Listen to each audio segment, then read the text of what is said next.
All right, now let's go ahead and take a look at this problem here.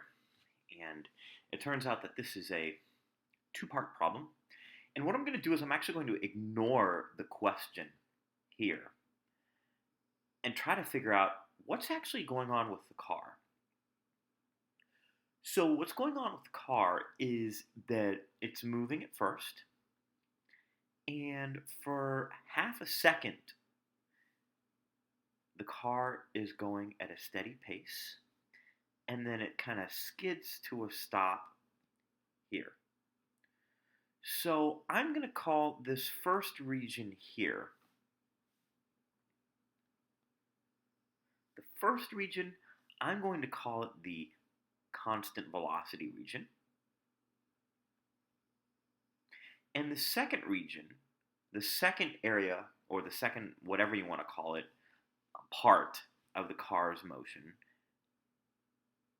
it's slowing to a stop. And so we can go ahead and call that the constant acceleration or steady acceleration region. So first, let's take a look at what's happening in region 1. In region 1, the appropriate equation to use is x is v naught t plus x naught. Again, I know that a lot of you like to use d equals rt. I'm going to be moving away from that in these videos, and it's going to be a bit of a challenge. However, we are learning physics. We're not doing middle school algebra, and so I want to get you familiar with the notation that is applicable not just to this problem, but to physics when we're dealing with 2 and 3 different directions of motion. So x is v naught x, that's or v naught times t. Now the v naught is the 8 meters per second that it's traveling at originally, and it's doing this for about half a second before we react.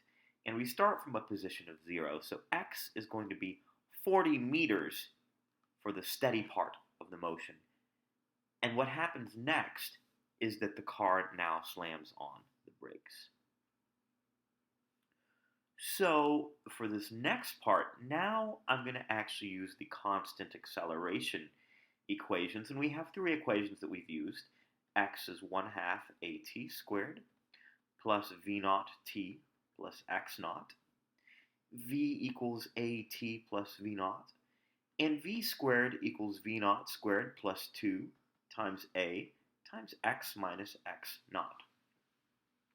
So for this constant acceleration motion, let's just start with these 3 equations. But now that we have those, what I wanted to say is we've got the 3 equations. Now let's start by labeling what our knowns and unknowns are.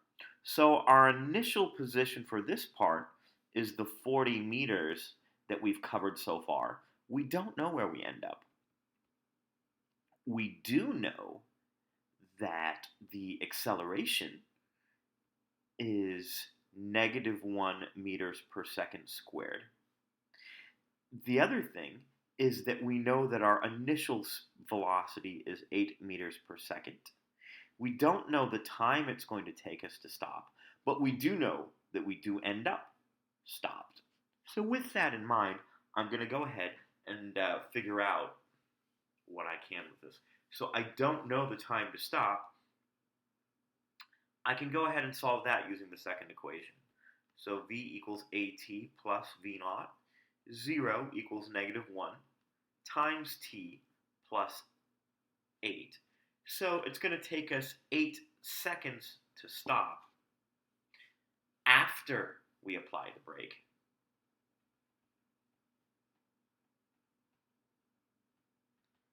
And now let's go ahead and get the total distance it takes us to stop. So x is 1/2 at squared plus v naught t plus x naught, and I plug in all the numbers that I have now.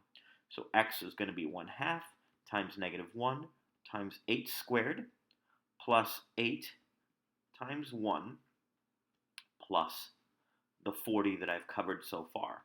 This is going to give me -32. Hang on. I'm so sorry. This is not 8 times 1 here. The v naught here, let me review that really carefully. The v naught is the 20 meters per second that we started with. The 8 meters per second that we started with. And the time to stop is also 8 seconds. So it's negative 32 plus 64 plus 40. So the total distance covered is 72 meters total. The total time is going to be the 8 seconds plus the 0.5 at the beginning. This is the 8 seconds in order to break. And so our total time is 8.5 seconds. So when we look over our numbers carefully, this answer, 72 meters, tells us no, we only have 20 meters to stop. So this is just not going to work. And let me make sure I have this right. 8.8 times 0.5 is 4 meters. I'm so sorry. This is not 4.0 meters. This is 4 meters. So we don't end up getting 72 meters total. We end up getting 36 meters total.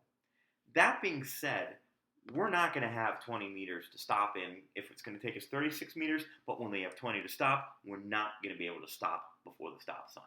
And then our total time is going to be 8.5 seconds. So this is the answer to question number 1,